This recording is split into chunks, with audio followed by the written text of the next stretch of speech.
Puji Tuhan, selamat sore saudari. Perkenalkan, saya Elizabeth Seti. Saya akan menjelaskan tentang tugas Bible Project saya dari Yohanes pasal 17 dan 18 dengan tema doa dan proses Tuhan Yesus untuk menggenapkan tujuan Allah. Sebelumnya saudari, saya akan memimpin kita dalam doa. Tuhan, terima kasih Engkau mengenal kehendak Bapa sehingga Engkau mau melewati proses untuk mengenapkan kehendak Bapa, mendapatkan kami menjadi ekspresi korporat Allah di bumi. Tuhan, dapatkan kami sore ini, boleh baik-baik melatih roh kami bersatu dengan dirimu, sehingga apa yang menjadi kehendak-Mu boleh menjadi kehendak kami. Terima kasih Tuhan. Puji Tuhan, saudari. Di sini yang pertama adalah doa Tuhan Yesus mengenai rahasia Allah untuk menyalurkan dirinya sebagai hayat untuk mendapatkan ekspresi korporatnya. Nah, tujuan dari doa Tuhan Yesus agar orang yang dipilih Bapa mengenal Dia. Ini terdapat dalam Yohanes pasal 17 ayat 23. Untuk mengenal persona ilahi ini, kita perlu hayat ilahi. Karena orang yang dilahirkan dari Allah mengenal hayat Allah dan Kristus. Yang kedua adalah Kristus mengekspresikan hayat ilahi di dalam keinsaniannya. Puji Tuhan saudari, ketika kita dilahirkan dari hayat ilahi, kita akan memiliki hayat itu, sehingga kita bisa mengenal apa yang menjadi hasrat hati Allah. Nah, ini bisa dilihat di atas diri Kristus, di dalam keinsaniannya yang mengekspresikan hayat ilahi. Yang kedua adalah menguduskan kaum beriman melalui firman. Puji Tuhan, firman yang tetap adalah firman yang tertulis, yang hari ini bisa kita nikmati, yang adalah logos di dalam setiap diri kita, terdapat dalam Yohanes pasal 17 ayat 6. Nah, firman yang logos ini ketika kita nikmati hari demi hari akan membawa kita menjadi satu firman yang rema atau firman yang hidup di dalam kita, sehingga membantu kita menjadi ekspresi korporatnya. Di dalam poin C yaitu hasil dan doa melalui firman adalah ekspresi korporat Allah di bumi. Nah, hasil dari firman dan doa ini adalah Allah diekspresikan melalui kasih kita. Puji Tuhan saudari, ketika kita membaurkan doa dan firman, kita akan mengenal kehendak Allah. Melalui doa dan firman ini membawa kita bisa mengekspresikan Allah. Ekspresi Allah adalah melalui kasih, kita saling mengasihi. Poin yang kedua adalah proses Tuhan Yesus untuk menyalurkan dirinya sebagai hayat kepada umat pilihan Allah. Ini terdapat dalam pasal 18 ayat 1 sampai 20. Di dalam pasal 18 ini menceritakan bagaimana Tuhan Yesus melewati proses untuk menyalurkan dirinya kepada umat pilihan Allah. Tujuan dari proses ini adalah untuk menggenapkan ayat 17, yaitu untuk mendapatkan umat pilihan Allah menjadi ekspresi korporat Allah di bumi. Puji Tuhan, di dalam poin yang kedua ini kita melihat yang pertama bahwa Kristus membawa umat pilihan Allah kepada Allah melalui menyerahkan dirinya dengan sukarela kepada Allah. Ia mati agar umat pilihan Allah dapat menerima hayat Allah. Ini terdapat di dalam Yohanes pasal 10 ayat 17, di mana ia diadili dan dihakimi oleh agama dan politik agar menjadi kesaksian bagi umat Allah.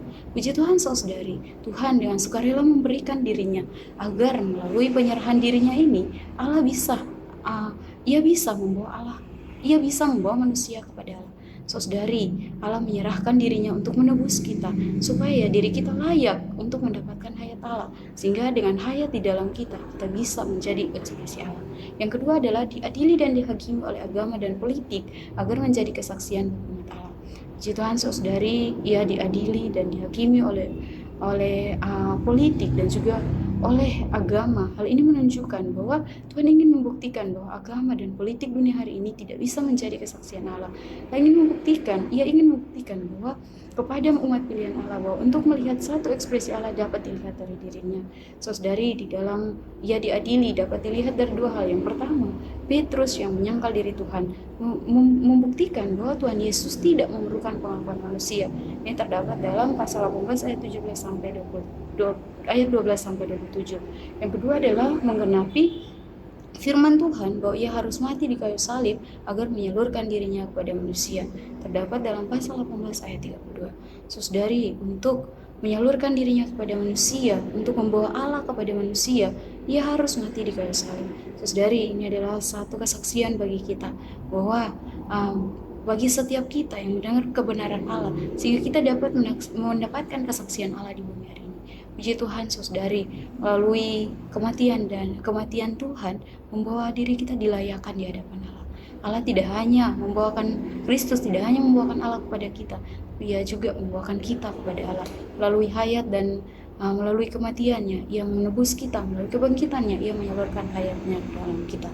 Saudari, di sini juga beban saya adalah menggenapkan tujuan Allah dengan menyerahkan dirinya untuk dihakimi oleh manusia agar Allah mendapatkan ekspresi korporatnya di bumi. Saudari, hari ini melalui satu proses Tuhan telah menyerahkan dirinya dengan sukarela untuk dihakimi oleh manusia agar setiap umat pilihan Allah dapat melihat hal ini menjadi satu kesaksian sehingga bisa menjadi satu ekspresi korporat Allah di bumi. Dalam kitab Yohanes pasal 17 ayat 14 ini kita dapat melihat dua teladan. Yang pertama, teladan positif dari diri Kristus yang taat kepada kehendak Bapa. Kenapa ia bisa taat kepada kehendak Allah? Karena ia mengenal kehendak Bapa. Yang kedua, ia mengekspresikan diri Bapa. Kenapa ia bisa mengekspresikan diri Bapa? Karena ia tahu bahwa ia diutus ke atas dunia adalah untuk menjadi kesaksian bagi Allah. Yang ketiga adalah ia dengan taat menggenapkan kehendak Bapa dan memberikan dirinya dengan rela. Puji Tuhan, saudari, inilah teladan positif yang harus menjadi teladan kita. Dan juga ada teladan negatif. Teladan negatif yang pertama yaitu Petrus dan juga ada Yudas. Petrus menyerahkan Petrus yang pertama adalah Yudas. Yudas menyerahkan Tuhan Yesus kepada imam-imam kepala dan orang-orang Farisi.